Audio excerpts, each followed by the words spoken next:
It is imperative that throughout this FIRE journey, we all strive to be consistent with our WAP, our wealth accumulation plan. Macaroni in a pot.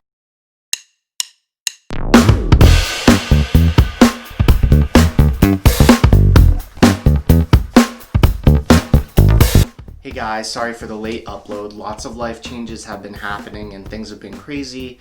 And also too, I really needed to take a break from social media and YouTube and just kind of gather myself because there's just a lot of stuff happening with the world right now. But I'm back at it and we are long overdue for a budget recap. So today we're going to talk about how I did in August of 2020.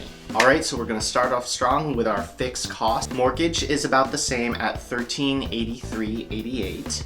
My HOA fee hasn't changed, $293. I pay $49.92 for internet, which should be going up next month actually because my promo is ending.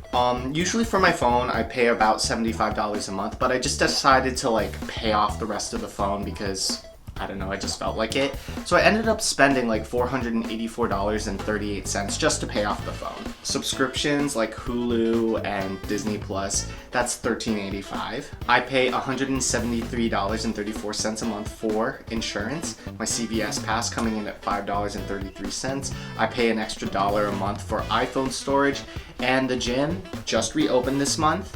But last month it was still closed, so I didn't get charged at all for the gym. Next up are my semi-fixed costs. So next we have electricity. My electricity bill is still pretty high at $131.99, but I'm hoping that as we get to the cooler months, we're using less electricity.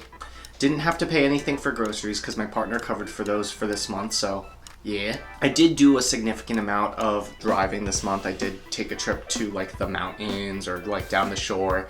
So I drove a little bit more than usual. So I actually spent $155.95 on gas this month. And this is where I really messed up is restaurants. So usually I budget $250 a month for dining out, restaurants, takeout, and I spent $639.61. Yeah, spending over $600 a month on food is not exactly fire. Didn't do well on that section. So the next section is my miscellaneous life happens fund. And usually I spend less than $750 for expenses that I don't really budget for, but like to have that buffer room, that wiggle room. And instead of spending less than $750 like usual, I spent $1,368.74. Yeah, so this month was not great, and it was just kind of like a fail. We did a 3-day stay at a hotel, so I spent money on the hotel, and we did a 3-day stay at the beach, hence explaining the high restaurant category this month. I took my partner to a spa for his birthday, so that was really nice. It was gorgeous, but also pretty pricey. I didn't regret it. I loved it. It was such a great experience. We also did a day trip to a camping site in the mountains. That was really cool. And other things that came up, I decided to buy a video game, so I bought Final Fantasy VII Remake, which is amazing, and I'm addicted to it.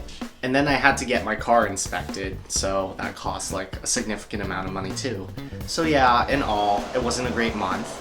Because I took PTO, there were a few days where my differential wasn't included in my paycheck, so I actually took home less than usual this month.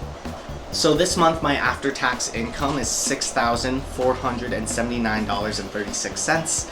I spent $4,700.99, which means that I saved $1,778.33. Not exactly fire. So my goal savings rate is 50%, but only saving about $1,700 this month means that my savings rate was only 27.45%.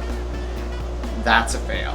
I'm actually filming this pretty late, it's mid-September, but I can tell you right now that September is looking way better than August. So I put $500 into my Northwestern Mutual brokerage account, which goes into my house fund for the future. And I also aim to put $500 a week into my M1 Finance Lean Fire account. There are 5 Mondays in the month of August, but I overspent, so I only was able to put in $500 a week for 4 out of the 5 weeks because I spent too much money.